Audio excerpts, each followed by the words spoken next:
অনেকটা অপমানিত হওয়ার পরেও যে ব্যক্তি হেসে উড়িয়ে দেয়, তার থেকে ভয়ঙ্কর বোধ হয় আর কিছু হয় না। যারা নিজের রাগটারে কন্ট্রোল করতে পারে, যে সিচুয়েশনে সে অনেক বেশি ইনসাল্ট ফিল করছে বা অনেক বেশি অপমানিত হয়েছে, সেই সেম সিচুয়েশনে দাঁড়িয়ে থেকে সে যখন রাগ না করে নিজে হেসে বের হয়ে আসে, তার প্রতিশোধটা কিন্তু অস্বাভাবিক ভয়ঙ্কর হয়। জীবনে মানসিকভাবে শক্ত হওয়াটা দরকার। আপনার ভেতরটা যতই নরম হোক না কেন, বাইরে বোঝাতে হবে আপনি একজন শক্ত মানুষ। শক্ত হতে না পারলে আপনাকে প্রতিনিয়ত ঠকতে হবে। নিজের ভেতর আত্মসম্মান বোধ, ইগো কিংবা মূল্যবোধ থাকা উচিত।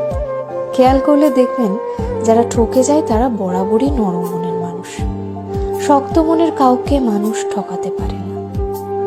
সবকিছু রিভেঞ্জ অফ নেচার অর্থাৎ প্রকৃতির প্রতিশোধের উপর ছেড়ে দিতে নেই।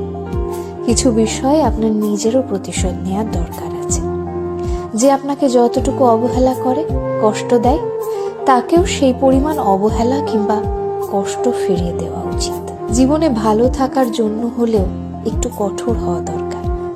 যে কোনো কিছু সহজে পেয়ে গেলে মানুষ মূল্য দিতে জানে না। মানুষ হিসেবে আপনি সহজ হতে পারেন, তবে সস্তা কিংবা সহজলভ্য হতে যাবেন না। যে আপনাকে যতটুকু দেবে তাকে ততটুকুই ফিরিয়ে দিতে শিখুন, হোক সেটা আঘাত কিংবা ভালোবাসা। জীবনে এমন কিছু মানুষ আসবে যারা আপনার সাথে প্রতিনিয়ত অভিনয় করে যাবে, এমন ভাবে আপনার সাথে আচরণ করবে কোনোভাবেই মনে হবে না এসব ফেক বা মিথ্যা। আসলে সে যা করছে সবই অভিনয়, যাকে বলে একেবারে নিখুঁত অভিনয়।